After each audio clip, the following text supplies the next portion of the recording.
Welcome to True Senior Wisdom, a quiet place for deep reflection, healing stories, and timeless life advice.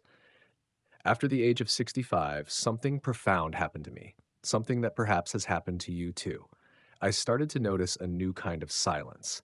It wasn't just the quiet of an empty room or the hush of a morning sunrise. It was the silence of unanswered calls, unreturned messages, and empty chairs at gatherings I used to be part of. The world didn't become quieter by accident. People simply stopped showing up. At first, I tried to explain it away. Everyone is busy. Life moves on. Grandchildren have school, children have jobs, friends have their own health problems. But the silence continued, and slowly, I had to face a truth I never expected. Sometimes, when you are no longer useful to others, you begin to disappear from their world. This story is not a complaint, it's a reflection. It's a quiet truth shared by many elders who suddenly find themselves wondering, did they ever really care, or was I just convenient? Let me take you on a journey, a very personal one that speaks not just of my story, but perhaps yours as well. I remember the day I retired. They gave me a small cake, a plaque with my name, and a handshake.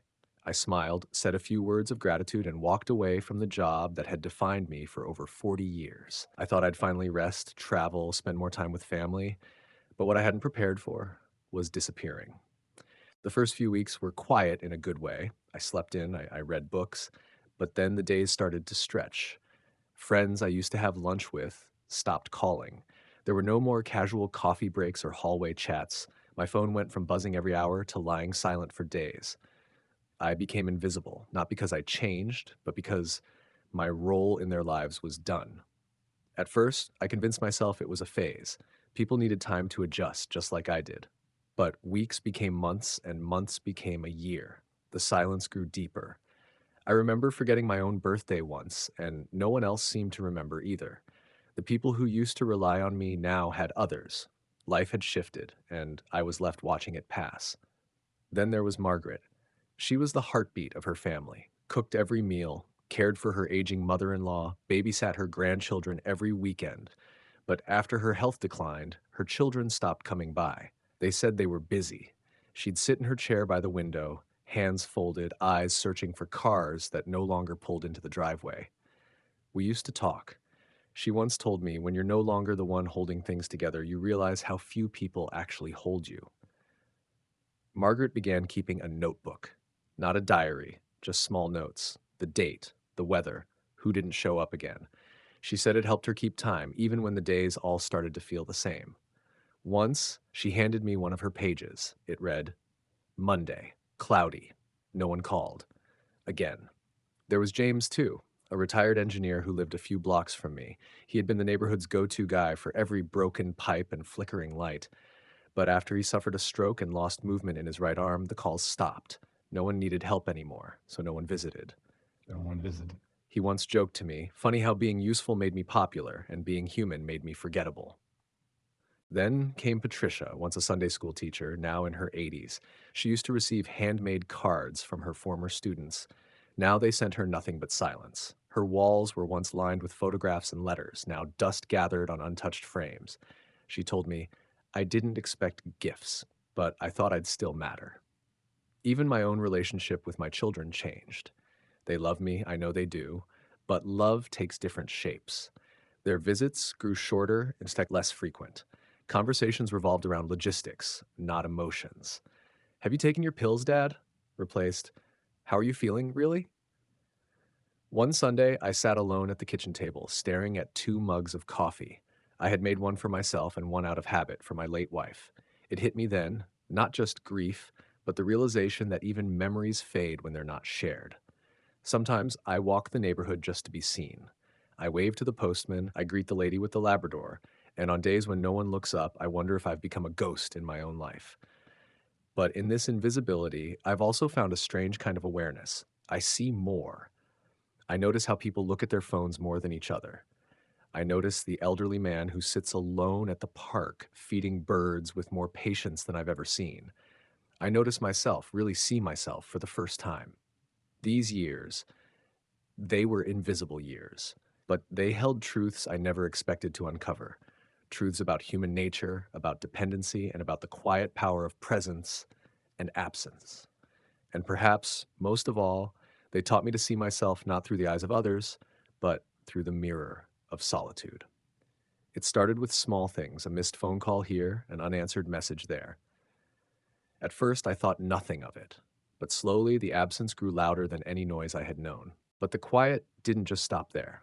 It deepened, it changed shape, it began to speak to me in ways words never could, and it showed up in places I never expected. Silence has many forms. There is the gentle silence of an early morning before the world awakens.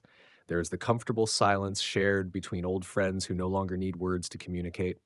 And then there is the heavy silence that grows inside your chest, the silence that whispers you've been forgotten. After 65, I began to understand the language of that silence. It wasn't just absence, it was a message, a kind of invisible ink that revealed itself only after the noise of daily life faded. Emotional silence came first. No one asked how I was feeling. Not really. They asked about my prescriptions, my doctor visits, my blood pressure, but never about my heart, never about my fears, or my memories, or my longings. The world saw my age, but not my soul. Physical silence followed. My house, once filled with the sound of running children, laughter, clinking dishes, and music, became a place of echoes. The kind of quiet that makes the ticking clock sound like a drum. The kind of quiet that reminds you, moment by moment, that no one is coming through the door. Digital silence was another layer altogether. My phone used to be a bridge. Now it's a wall. Messages left on read, no birthday wishes. No calls on anniversaries. Notifications come mostly from apps reminding me to take my vitamins, not people. I used to laugh at older folks who called phones lonely machines. Now I understood. I remember Thomas, a kind man who used to live across the street. He was known for his Sunday family dinners. Every week, his house overflowed with noise, food, and love. But after his wife passed, the dinners stopped. The children visited less. Eventually, the only sound from Thomas's house was the whir of his ceiling fan. One day, I saw him sitting on his porch, a typewriter on his lap. I asked what he was doing. He smiled and said, "Writing letters to myself, so I don't forget who I am." That line stayed with me. It was more than a poetic turn of phrase. It was a lifeline. Then there was Amina, a widow in her 70s, who had once been the vibrant centerpiece of our neighborhood's garden club. Her house always smelled of lavender and cinnamon. But after her knee surgery, she could no longer attend. The calls stopped. The visits stopped. One day I brought her some cookies, and she held my hand and whispered, "I thought everyone had forgotten me." Another neighbor, Harold, told me he now talks to the birds. "They don't answer, but at least they don't interrupt," he chuckled. It was meant to be a joke, but his eyes said otherwise. The kind of eyes that have watched doors stay closed too many times. There's something devastating about a world that forgets you. But there's something powerful about choosing not to forget yourself. I began to see the silence differently, not just as punishment or abandonment, but as a mirror. It showed me who showed up and who didn't. It showed me who called because they cared and who only remembered me when they needed something. It taught me to look deeper, not at the words people say, but at their patterns, at their presence or absence. That silence, it became my teacher. It taught me to value the rare voices that still reached out, the ones who didn't need a reason, the ones who didn't vanish when I had nothing to offer but my presence. Sometimes silence is more honest than words. It doesn't lie. It doesn't pretend. It simply reveals. And in that revelation, I began to understand the real difference between being loved and being useful, between being missed and being remembered. I started keeping a journal, not to complain, but to capture moments of beauty that still existed in the quiet. The golden light across my porch at 6 p.m., the way the wind carried the scent of jasmine in spring, the moment a robin landed near my feet and looked me in the eye, as if to say, "I see you." In the silence, I started seeing everything. The world slowed down, and I realized it wasn't just noise I had lost.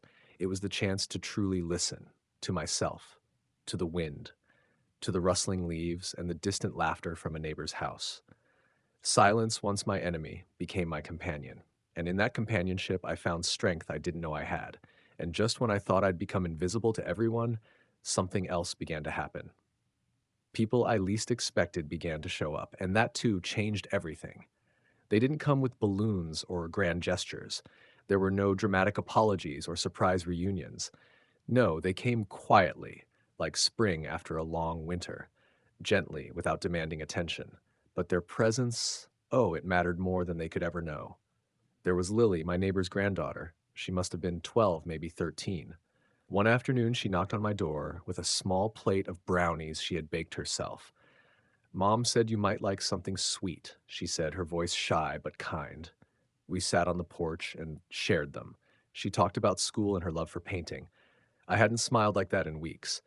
Then there was Raj, the mail carrier. Every morning he would wave as he passed, but one day he lingered. Mind if I sit for a moment? He asked. And he did. We talked about his father back in India, about the weather, about nothing and everything. It became a routine. Every Wednesday, 10 minutes of tea and talk. He said it helped him slow down. I said it helped me feel seen. Grace, a friend from church I hadn't spoken to in years, called out of the blue.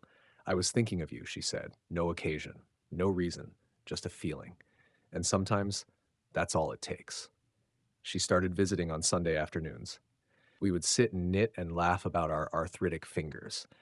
That was Grace in more ways than one. Even my grandson, who's always glued to his screen, began asking questions. Grandpa, what was your favorite toy growing up? Did you ever get into trouble at school? At first, I thought it was for a project, but he kept coming back. Not for answers, but for connection. These weren't loud moments. They didn't fill the house with noise, but they filled my heart with warmth. What struck me was how these small gestures didn't come from obligation. They weren't grand or scheduled. They were genuine, spontaneous, real. It reminded me that presence doesn't have to be loud to be meaningful. Sometimes a quiet companion means more than 1,000 followers on social media. I started writing down their names in my journal. Not out of fear I'd forget them, but as a thank you. A quiet tribute to those who stayed when it would have been easier to drift away like so many others. And with every name, I realized something. I may not be surrounded by many, but those who remained, who called, who showed up, who sat beside me in silence, they were enough. More than enough. They reminded me that even in the vast emptiness of growing old, there are still sparks of light, and that love, in its most authentic form, is often found in the smallest acts. And that's what started to heal me. The silence didn't go away completely, but now it shared space with presence, with laughter, with conversation, with memories being made again, not just remembered. And so I held on to them, the ones who stayed, not with desperate hands, but with quiet gratitude. I began noticing them more often, not just the people, but the small gestures that felt like whispers of grace. A smile from the woman at the pharmacy who remembered my name. The way my neighbor's dog wagged his tail whenever I passed by. The handwritten card from an old friend who had moved across the country years ago, but still remembered my birthday. It wasn't just about who stayed in body, but who stayed in spirit, who thought of me, who remembered, who reached out, even if only with a few kind words. That sort of presence lingered far beyond the visit itself. It created echoes of care in my heart. And then there were those who stayed silently, not always showing up physically, but keeping me in their prayers, in their thoughts, in their letters. Some sent postcards from places they knew I would love. Some left home-cooked meals at my doorstep without a note. It took me a while to realize who they were, but when I did, I wrote their names too.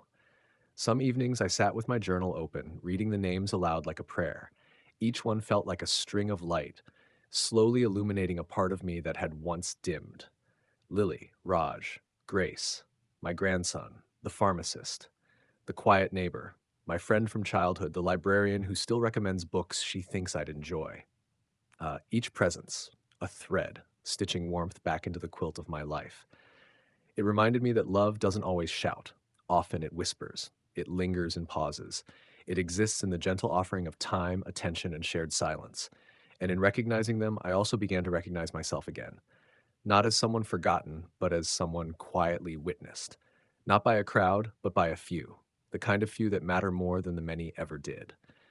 Because in the end, what matters most isn't how many people used to be there. It's who still shows up when you have nothing left to offer but yourself. When I looked closely, I wasn't as alone as I thought I was.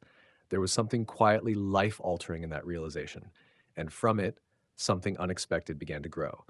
Not just gratitude for others, but a deeper, softer kind of love for myself. I had spent most of my life defining myself through what I could do for others, the meals I cooked, the problems I solved, the birthdays I remembered, the hands I held when no one else would. And when all of that faded, I didn't know what remained. But now, with fewer people and more quiet, I started listening to the parts of myself I had silenced for decades. One morning, I woke early, not from restlessness, but from a strange pull. I stepped outside, and the sun was just beginning to rise. The sky was soft lavender, the trees still in silhouette. I stood there barefoot in the grass, and for the first time in years, I didn't feel like I needed to be anywhere else. I didn't need to prove anything to anyone. In that stillness, I realized I am still here, still breathing, still wondering, still becoming. I began writing again, not just in my journal, but little poems, small reflections, letters I'd never sent. I wrote to my younger self, to my wife who had passed, to the child version of my grandson. I wrote as if someone needed to hear it. And I discovered that perhaps the person who needed to hear it was me. I found joy in the slow things, watching a tomato ripen on the vine, kneading dough with aching hands, folding laundry while humming old tunes. I didn't rush through these moments anymore. I lived them. I savored them. I started painting again, too. At first, just abstract shapes, just color and motion. But then came birds, trees, a porch swing, faces I remembered but hadn't seen in years. It wasn't about talent, it was about rediscovery.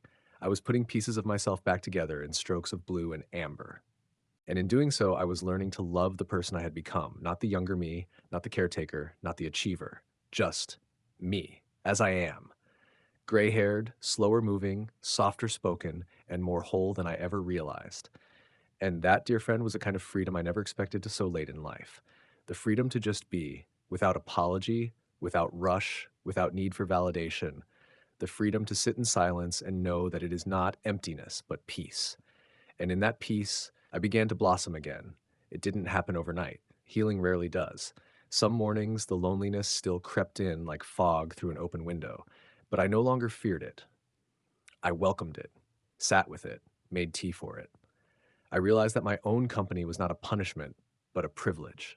I was finally getting to know myself without the noise of expectations, without the pressure to please or perform, without the masks we all wear when trying to belong. In the mirror, I began to see not just an aging face, but a life well lived. A man who had loved deeply, failed bravely, laughed loudly, and cried quietly. A man who had lost and gained, wandered and returned. A man who had been broken and was still beautiful. Sometimes I talked to my wife's photograph, not out of sorrow, but out of habit. I'd tell her about the birds nesting in the garden or how I finally got the jam recipe right. I imagined her laughter, and that was enough. I began noticing the other elders around me too, the ones who walked with quiet grace, the woman who fed the stray cats with such tenderness, the man who tipped his hat to every passerby as if offering them a blessing. We weren't invisible to each other. We were reflections of each other's resilience. One afternoon, I wrote in my journal, "This solitude is not an absence, it is a sanctuary." And in that sanctuary, I found creativity again. I played my old harmonica and didn't care if I missed a note. I rearranged the books in my study just to hold each one, smell its pages, and remember where it came from.